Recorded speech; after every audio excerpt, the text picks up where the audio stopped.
నమస్తే, welcome to I dream. నా పేరు ప్రసాద్.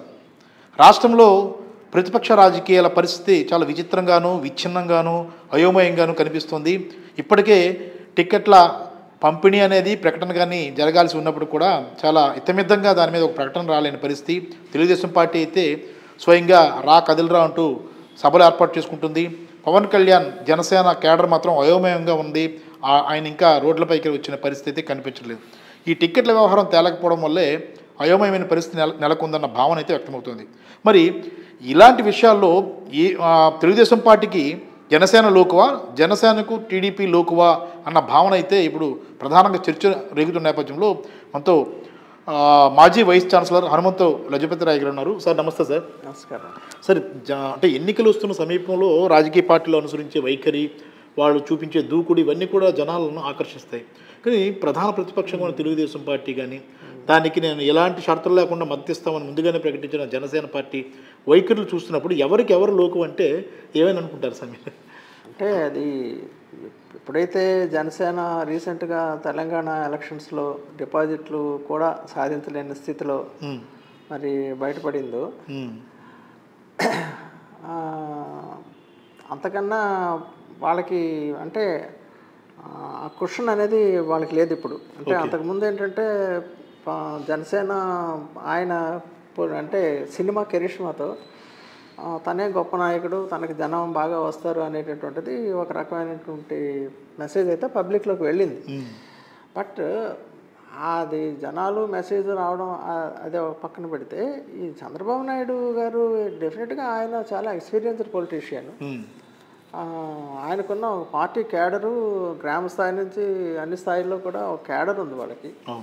సో ఎటువంటి పరిస్థితుల్లో కూడా చంద్రబాబు నాయుడు ఉన్నటువంటి బల సమీకరణ కానీ, లేదంటే ఆయనకు ఉన్నటువంటి రాజకీయ అనుభవం కానీ పవన్ కళ్యాణ్కి ఎలా ఉంటాయి? కాబట్టి పవన్ కళ్యాణ్ తెలుగుదేశం వాళ్ళు ఎన్ని సీట్లు ఇస్తామంటే అన్ని సీట్లకు ఆయన ఒప్పుకోవాల్సిందే తప్ప అంతేనా ఆయన ఇంతని డిమాండ్ చేసే పరిస్థితి అయితే ఉండదు. ఈరోజు మనం ఇప్పుడు ఇటీవల ఈరోజు వచ్చినటువంటి వార్త కానీ మనం చూస్తే, మరి కేవలం 25 సీట్లు ఇస్తామనేసి చంద్రబాబు నాయుడు గారు జనసేనకి తెలియజేశారు. 25 సీట్సే మీకు ఇస్తాము అంటే శాసనసభ స్థానాలు, అలాగే 2 ఎంపీ స్థానాలు ఇస్తామని చెప్పారు. సో కానీ వాళ్ళ ఎక్స్పెక్టేషన్ ఏంటంటే, జనసేన వాళ్ళు ఏం అడుగుతున్నారు, మేము గతంలో 37 స్థానాలకు మేము పోటీ చేశాము, అఫ్కోర్స్ అందులో ఒకటి కూడా గెలవలేదు అనుకో, ఒకటి గెలిచారు, 36 ఓడిపోయారు. కానీ ఈసారి కనీసం మాకు 50 స్థానాలైనా కావాలనే డిమాండ్తో జనసేన ఉంది. మరి ఇప్పుడు ఈయన 25 మేము ఇస్తాము, ఇంకో 2 ఎంపీ సీట్లు ఇస్తామని చెప్తున్నారు. సో దీన్ని బట్టి మనం చూస్తే ఇప్పుడు దానికి జనసేనగా ఒప్పుకుంటారా, ఒప్పుకోరా, అదొకటి మనం వెయిట్ చేయాలి, అదొకటి మనం చూడాలి. అంటే ఇప్పుడు ఇది పవన్ కళ్యాణ్ జనసేన స్వయం కృతాపరాధంగా భావించాల్సి ఉంటుందా సార్? ఎందుకంటే పొత్తుల విషయానికి వచ్చినప్పుడు ఒక పార్టీతో ఇంకో పార్టీ పొత్తు పెట్టుకున్నప్పుడు సమన్వయం, అలాగే వారిద్దరి మధ్య ఒక మంచి వాతావరణం, ఎవరు పొత్తు అడుగుతున్నారు అన్నది కూడా కీలకంగా ఉంటుంది సార్. తెలుగుదేశం పార్టీ తొలి నుంచి కూడా పొత్తులతో వెళ్ళాలని ప్లాన్ చేసింది. జనసేన వస్తుందని ప్రచారం అయినప్పుడు కూడా ఆయన స్వాగతం పలికే లోపే పవన్ కళ్యాణే స్వయంగా వెళ్ళి నేను షరతులు లేకుండా మద్దతిస్తున్నానని ప్రకటించారు రాజమండ్రి సెంట్రల్ జైలు సాక్షిగా. అంటే దీనివల్లే పవన్ కళ్యాణ్ జనసేన లోకుగా మారిపోయిందా టీడీపీ కంటే? ఏమంటారు సార్? డెఫినెట్గా ఇప్పుడు బిట్వీన్ తెలుగుదేశం అండ్ జనసేన మనం కంపేర్ చేస్తే, జనసేనకి ఇందాక నేను చెప్పాను కదా, ఆయనకున్న కరిష్మా వేరు, చంద్రబాబు నాయుడుకున్న కరిష్మా వేరు. ఇది రాజకీయ పునాదుల మీద ఏర్పడినటువంటి పార్టీ తెలుగుదేశం. అది ఏదో సినిమా వాళ్ళ అట్రాక్షన్ మీద, ఆకర్షణ మీద ఏర్పడినటువంటి ఒక లీడర్గా ఆయన ఎదిగాడు. బట్ వీళ్ళిద్దరిలో మనం కంపేర్ చేసినప్పుడు డెఫినెట్గా పవన్ కళ్యాణ్ అంటే చెప్పలేము, వాళ్ళ సమన్వయం సాధించుకోవడంలో ఉంటుంది అంతా కూడా. అంటే సమన్వయం సాధించడంలో అంటే ఇప్పుడు నేను చెప్పాను కదా, మీకు 25 సీట్లు ఇస్తాం, మీరు ఒప్పుకుంటారా ఒప్పుకోరా? లేదు మాకు సరిపోదు 50 సీట్లు మాకు కావాలని అడుగుతాడా? ఆ డిమాండ్ ఏ విధంగా ఉంటుందో ఒకటి చూడాలి. రెండోది, దానికి వీళ్ళు సంతృప్తి చెందుతారా జనసేన వాళ్ళు? 25+2 ఎంపీ సీట్లతో వాళ్ళు సంతృప్తి చెందుతారా? అదొకటి మనం చూడాలి. తర్వాత దాని మీద ఏమైనా లోకలు బయటకు వస్తాయా చూడాలి. సో ఇవన్నీ కూడాను ఇంకా మనకు ఇంకొక వారం 10 రోజుల్లో పూర్తి స్పష్టత రావడానికి అవకాశం ఉంటుంది. డెఫినెట్గా జనసేన అనేది చంద్రబాబు నాయుడు గారి టీడీపీ పార్టీతో అది సమానమైనటువంటి పార్టీ ఎటువంటి పరిస్థితుల్లో కాదు. తప్పితే వాళ్ళ ఎజెండా ఒకటే, ఉన్నటువంటి ప్రభుత్వాన్ని ఒకలా పడగొట్టాలి, వాళ్ళకన్నా ఎక్కువ స్థానాలు మనం సాధించుకోవాలి, ప్రభుత్వాన్ని మనం ఫారం చేయాలి అనే ఒక ఎజెండాతోనే వీడు వెళ్తున్నప్పుడు ఇక అక్కడ స్థాయిలు మర్చిపోయి ఒకటవుతారు.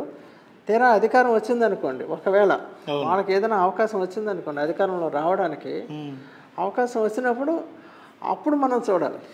అంటే ఇప్పుడు ఎవరి అవసరం ఎవరికి ఉంది సార్? ఇప్పుడు తెలుగుదేశానికి జనసేన అవసరం ఉందా, జనసేనకు తెలుగుదేశం అవసరం ఉందా? ఇప్పుడు అవసరాలు బట్టి ప్రధానంగా నిర్ణయాలు ఉంటాయి కదా. ఇప్పుడు పెద్ద పార్టీ ఏది? తెలుగుదేశం. ఈ రెండిట్లో కంపేర్ చేస్తే సో పెద్ద పార్టీకే చిన్న పార్టీ అవకాశం ఉంది. ఎందుకంటే వాళ్ళు పొత్తులతో వెళ్ళాలనుకుంటున్నారు. ఎన్ని సీట్లు వచ్చినా రాని, ఆ సీట్లు మన సీట్లకి ఇవి కలుపుకుంటే రేపొద్దున్న ఇంకెవరైనా పొత్తులతో కలిస్తే మనం అధికారం చేజిక్కించుకోవచ్చు కదా. తర్వాత చూద్దాం తర్వాత ఏమవుతుందో అనేటట్టు. అంటే నేను అనేది ఒక డౌట్ సార్, ఇప్పుడు జనసేన సింగిల్గానే వెళ్ళొచ్చు కదా సార్? ఇప్పుడు ఎందుకు ఈ 25 సీట్ల కోసం సింగిల్గా వెళ్ళడానికి అవకాశం లేదు. అంటే వెళ్తే అది ఆత్మహత్య సదృశ్యం అవుతుంది. ఎందుకంటే అయినప్పుడు కూడా దాని బలం ఏంటో తెలుస్తుంది కదా సార్. ఇప్పుడు తెలుగుదేశం పార్టీతో కలవడం వల్ల వాళ్ళ బలం ఏంటి, వాళ్ళ క్యాడర్కి పార్టీ ఇచ్చే సహకారం ఏంటి? మీరే అన్నారు కదా సార్, 36 స్థానాల్లో కూడా అభ్యర్థులు లేకపోతే ఆ క్యాడర్ అంతా కూడా డేలా పడిపోయే అవకాశం ఉంటుంది కదా. క్యాడర్లో అసంతృప్తి ఇప్పటికే ఉంది. జనసేన క్యాడర్లో ఇప్పటికే అసంతృప్తి ఉంది వాళ్ళకి. ఎందుకంటే కనీసం మాకు 50 స్థానాలు అడుగుతున్నారు. అవును సార్. సో అసంతృప్తి అనేది ఉంది. బట్ వీళ్ళందరూ ఏ విధంగా సంతృప్తి చెందుతారు అంటే మనందరం కలిసి అట్లాగా ఇప్పుడున్న మనం అధికారం చేజిక్కించుకోవాలి. సో అది ముందు అయిపోతే తర్వాత మీరు సీఎమ్మా నేను సీఎమ్మా, నాకు ఎన్ని మంత్రి పదవులు మీకు ఎన్ని మంత్రి పదవులు వస్తాయి అది తర్వాత విషయం. సో పదవులు పంపడం తర్వాత విషయం. సో అప్పుడు మళ్ళీ ఈ ఇంటర్నల్ బెక్కరింగ్స్ అంటాం, లోపల కుమ్ములాట్లు, అసంతృప్తులు ఇవన్నీ కూడా చెలరేగుతాయి. ఈ చెలరేగినప్పుడు ఆ ప్రభుత్వాలు ఎంతకాలం నిలబడతాయి ఇవన్నీ ప్రజలు గమనిస్తున్నారు. సో ఈ అతకుల వంత పార్టీలు ఎంతవరకు మరి అధికారాన్ని చలాయిస్తాయి, సరైనటువంటి సుపరిపాలన ప్రజలకు సంతృప్తికరమైన ఫలితాలతో అందించగలవా, ఇవన్నీ కూడా ప్రజలు ఆలోచిస్తారు.